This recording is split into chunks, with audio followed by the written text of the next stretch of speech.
شیر رشید صاحب نے آج پریس کانفرنس کرتے ہوئے کہا مولانا فضل الرحمان نام سے رسالت کا نام لے کر اسلام آباد آ رہے ہیں پر ان کا مقصد صرف کرسی ہے، تو کیا کہتے ہیں اس کے بارے؟ بالکل سر، بالکل ان کا جو مقصد ہے وہ صرف اور صرف اقتدار ہے. وہ کس طرح لینا ہے، چاہے قتل کر کے لیں، چاہے وہ چھین کے لیں، کسی کے سر پہ پاؤں رکھ کے اوپر جائیں، کسی طرح بھی جائیں، ان کا وہ ہے. بات کرتے ہیں ان کو، دیکھو یہ اپوزیشن کو لے رہے ہیں، زرداری کو اور میاں صاحب کے، ان کو سب کو اکٹھا کر رہے ہیں. کشمیر کے معاملے پہ کیا کہ آؤ چلتے ہیں، کسی ایک پلیٹ فارم پہ کھڑے ہو کے ان کے لیے بات کرتے ہیں، نہیں اقتدار کی بات کرتے ہیں. بالکل صحیح بات ہے، وہ اقتدار بس. باقی کشمیر کے جو حوالے سے تو پتہ نہیں 15 سال کشمیر کی سیٹ ان کے پاس رہی ہے، وہ ایسا سانپ کی طرح بیٹھے رہے، چیئرمین رہے. اس نے کیا کیا؟ کچھ نہیں کیا، اس بارے میں کوئی بات نہیں کی. مولانا فضل الرحمان نے، بس میں اس کو وہ لفظ دینا نہیں چاہتا، لیکن وہ انتہائی گندا شخص ہے، انتہائی گندا شخص ہے. 5 سال تک وہ کشمیر کمیٹی کا چیئرمین رہا. میڈیا نے اس پہ ایک سوال کیا کہ مولانا صاحب آپ 5 سال کشمیر کمیٹی کے چیئرمین رہے، 10 سال، تو آپ نے کبھی کشمیر کا معاملہ نہیں اٹھایا. آج کیا اس نے بولا میں کیا کرتا، آگے جا کے جنگ لڑتا. بالکل یہی صحیح بولا انہوں نے، یہی بات ہے. کیا بات ہے؟ ان کا مقصد یہی ہے، ان کا مقصد یہی ہے کہ ان کو کرسی ابھی نہیں ملی ہے. پہلے انہوں نے دھندلیاں کر کے کرسیاں لیتے رہے ہیں، عوام کو فضول لگایا رہا ہے. ابھی جو ہے نا ان کو کرسی نہیں ملی، عوام میں عمران خان نے شعور لایا ہے، عوام کو ابھی پتہ چل گیا کہ کیا بات ہے. آپ دیکھیں کوئی لاک ڈاؤن، کوئی کچھ بھی نہیں ہے.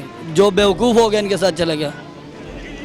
یہ تو فتنہ بنانے والے ہیں، یہ تو سارے کرپٹ، سب سے بڑے کرپٹ تو یہی ہیں. ابھی مولانا فضل الرحمان کا بھی نمبر ہے، آپ دیکھیں اس کو بھی آپ کو خبر مل جائے گی کہ کسی جگہ سے اس کو بھی نیب نے اٹھا لیا. اس نے بھی تھوڑا مال کھایا ہوا ہے. ابھی یہ جو کچھ کر رہے ہیں نا، یہ اپنے لیے عذاب بنا رہے ہیں. اس کو تھوڑا نیب نے ڈھیلا دیا ہوا ہے کہ رہا بھائی تھوڑا تم بچ جاؤ، مولانا ہے ٹھیک ہے، تمہارے ساتھ مولانا کا نام لگا ہوا ہے. لیکن آپ دیکھو اس کا بھی احتساب ہوگا، اس کو کسی جگہ سے بھی اس کو اٹھائی جائے گی. یہ جو لوگ ابھی اس کے ساتھ آ رہے ہیں، ان کے سامنے جب اس کی کرپشن سامنے آئے گی وہ پھر کیا بولیں گے؟ یہ تو بہت بڑا کرپٹ ہے سر جی.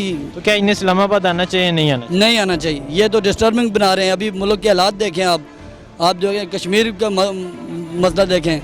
ان کو جو ہے نا ابھی تعاون کرنا چاہیے حکومت کے ساتھ کہ انہوں نے چوری کی ہے، حکومت ابھی چوروں کو پکڑ رہی ہے تو ان کو تعاون کرنا چاہیے ساتھ. یہ اپنی چوری چھپانے کے لیے یہ سب کچھ کر رہے ہیں اور کچھ بھی نہیں کرنا انہوں نے. ملک کے مفاد کے لیے انہوں نے کچھ بھی نہیں کرنا. جی یہ تو پوری پاکستان کی عوام جانتی ہے کہ مولانا فضل الرحمان صاحب کا ایجنڈا کیا ہے. میں تو یہ حلفاً یا کہہ سکتا ہوں اور گارنٹی سے کہہ سکتا ہوں، اگر خان صاحب آج مولانا صاحب کو بلا کے ان کو کسی بھی عہدے پہ ان کو کوئی کسی چیز کا ممبر منتخب کر دیں، کسی کمیٹی کا حصہ منتخب کر دیں، سارا احتجاج جو ہے یہ واپس چلا جائے گا. مولانا کا نہ کنٹینر سجے گا. یہ جو ناموس رسالت کے جھنڈے لے کے آ رہے ہیں یہ ان کو بھول جائیں گے اس ٹائم. ان کو جو ہے اپنی مخلصی اور جو ان کی مفاہمت ہے یہ صرف وزارتوں سے ہے. ان کو توہین رسالت یا کشمیر کے اتنے مسئلے پہ یہ وزیر رہے ہیں، انہوں نے کچھ نہیں کیا. آج ان کو کشمیر بھی یاد آ رہا ہے اور یہ دین کی باتیں بھی یاد آ رہی ہیں. مولانا صاحب پہلے کہاں تھے؟ السلام علیکم. وعلیکم السلام. شیر رشید صاحب نے آج پریس کانفرنس کرتے ہوئے کہا کہ مولانا فضل الرحمان نام سے رسالت کا جھنڈا لے کر اسلام آباد آ رہے ہیں، اسلام آباد لاک ڈاؤن کرنے کے لیے آ رہے ہیں، لیکن ان کا مقصد یہ نہیں ہے، ان کا مقصد ہرگز یہ نہیں ہے. ٹھیک ہے، ان کا مقصد صرف اور صرف کرسی ہے. تو کیا کہتے ہیں اس کے مطلب؟ یہ تو بالکل ایویڈنٹ بات ہے بہت پہلے سے، اور سارے لوگ اس کو جانتے ہیں مولانا فضل الرحمان کا کیا ایم ہے. تو کوئی ناموس رسالت والی بات نہیں ہے. ہمیں کوئی الو بنانے کی کوشش نہ کریں، ہم چیزیں صحیح طرح سمجھ رہے ہیں.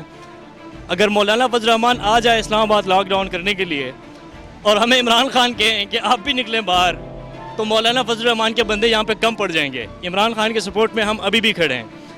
یہ اعتزاز احسن کی آپ انٹرویو کل اٹھا کے دیکھ لیں. اعتزاز احسن کہتے ہیں کہ ان کو سب سے زیادہ مرچی مولانا فضل الرحمان کو لگی ہے، ان کو تکلیف ہے، اور کوئی بات نہیں ہے. وہ ویسے ہی آ رہے ہیں، بس ایسے ہی آ رہے ہیں، ان کا کوئی مقصد نہیں.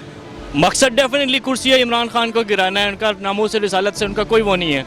وہ جب یہاں پہ فیض آباد میں اسی پوائنٹ پہ جب دھرنا چل رہا تھا، ہم سب سفر کر رہے تھے. اس وقت سب سے زیادہ تکلیف ہمیں اس وقت ہو رہی تھی یہاں پہ. اس وقت مولانا فضل الرحمان نے تو کچھ بھی نہیں بولا تھا، نہ تو وہ اس چیز کے فیور میں اس نے کچھ بولا تھا اور نہ اس کی کوئی پوزیشن نہیں تھی اس وقت. سر مولانا صاحب کا یہ ہے کہ مولانا صاحب دیکھیں کشمیر کے وہ ہو رہے ہیں تو انہوں نے کیا کیا ہے؟ ٹھیک ہے، انہوں نے کیا کیا ہے؟ کچھ بھی نہیں.